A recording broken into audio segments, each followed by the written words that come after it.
today we're excited about this signing class, though 95% of it has been, in place since the summer. We still are ecstatic about the number of players, the players that we have at each position, quality players, and it's really a typical class that we have where we've got a little bit of every position, and we think obvious by the way people have respected our class with all the different rankings, though there's only 17 players in it.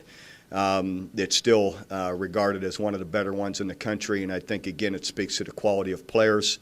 Feel we've met all our needs with big guys, O-line, D-line, with the speed positions, receivers, defensive back, running backs, all those guys. And then you got the linebackers, tight ends, those guys in the middle that are all our style of players. And so anyway, it's just a quality class. Like usual, we've got several, players from 5 or 6 different states.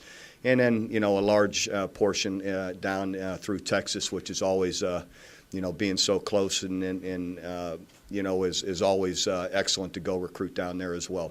So I'll just open it up for questions. When you say you met your needs, what were your most critical needs in this class? I never feel it's, fortunately, for a good number of years now, I don't think we've ever been depleted anywhere. So as you see, it's just a really good mix of a couple, 3 O-linemen. You get a couple of tight ends. You get a running back. You get a couple of receivers. You get a couple of linebackers. So, D ends and, it's a little bit of everything. So to us, I feel in a good number of years now, we've been able to be fairly balanced and never be really short anywhere, just add to what we have. You seem to have kind of a numbers crunch. I mean, obviously the class isn't very big. Are the numbers work out for you right now, or do you just expect that they'll work itself out? No, it will.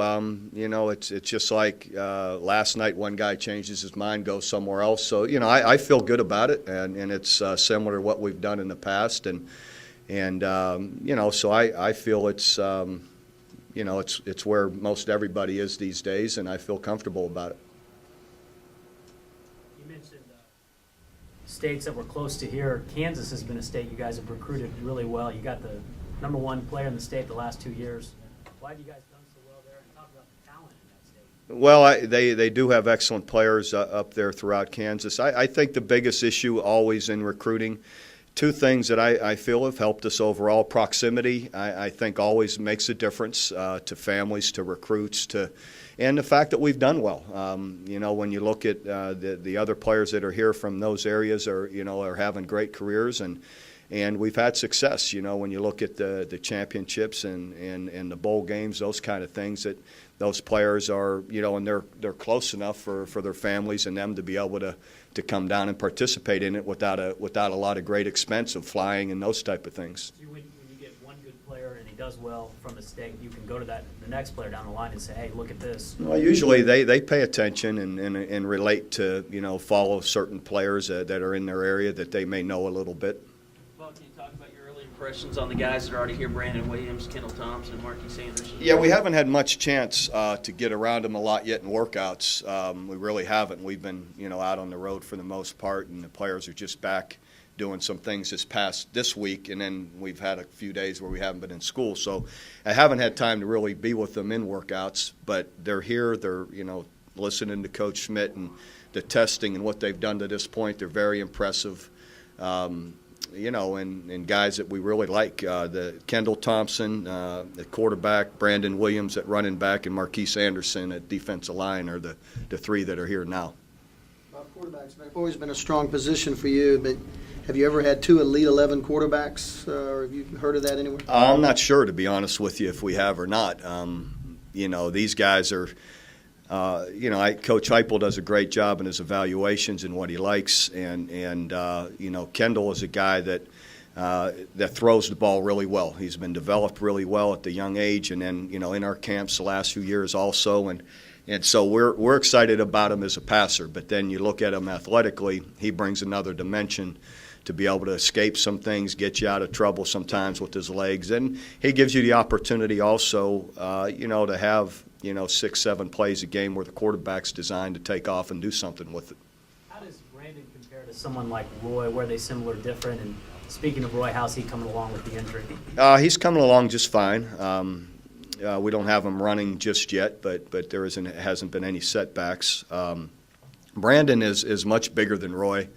Brandon's more of a style of, I'd say, in the line of, whether it be DeMarco and Adrian or somewhere in between the two, where he's a guy that's all a 6'1", probably already 205 to 10 pounds, got incredible speed. And and he's a physical type guy, the way he likes to run it. Bob, can you talk about the last two guys in this class, Nyla and Bennett Okachi, kind of how that process worked out for you? Well, like a lot of times, you have guys maybe that you've been working for a long time, and it just fortunately came together here in the last few days or the last week. And they're guys that we think can really have great careers here. They're similar to a lot of guys that have had great careers here that we've signed, and sometimes late. Bennett has excellent size for a corner. He's got when I say size, height, and strength to him. He's got great ball skills. So Brandon Carter dropped out a while back. This gave an opportunity here with him, and it was perfect. We're really excited about him. And Nyla is a very physical guy that really either side of the ball. He's a guy that's right now weighs 290 and looks like he weighs 240. You love guys like that have that kind of size to him, that he's going to have great strength and an ability to be a physical player for us, one side or the other. Mark, can you talk about McGuire and what makes him special? A little bit of everything makes him special. I think everybody's watched him. I'm always amazed when I watch him play. They'll have 2-3 guys surrounding him, and he goes up and gets the ball. He's one of those guys that just has those incredible hands that if you get the ball within 10 yards of him, he's going to get it. And but then you look at the speed and athleticism with it, and the great size. He has a chance to really be a special player. Coach Kendall's got some family history here. How do you think he'll do living up to the Thompson name? Well, I think in the end he has to be his own guy. That's Charles has done a great job to this point, along with his high school coach, of really developing him.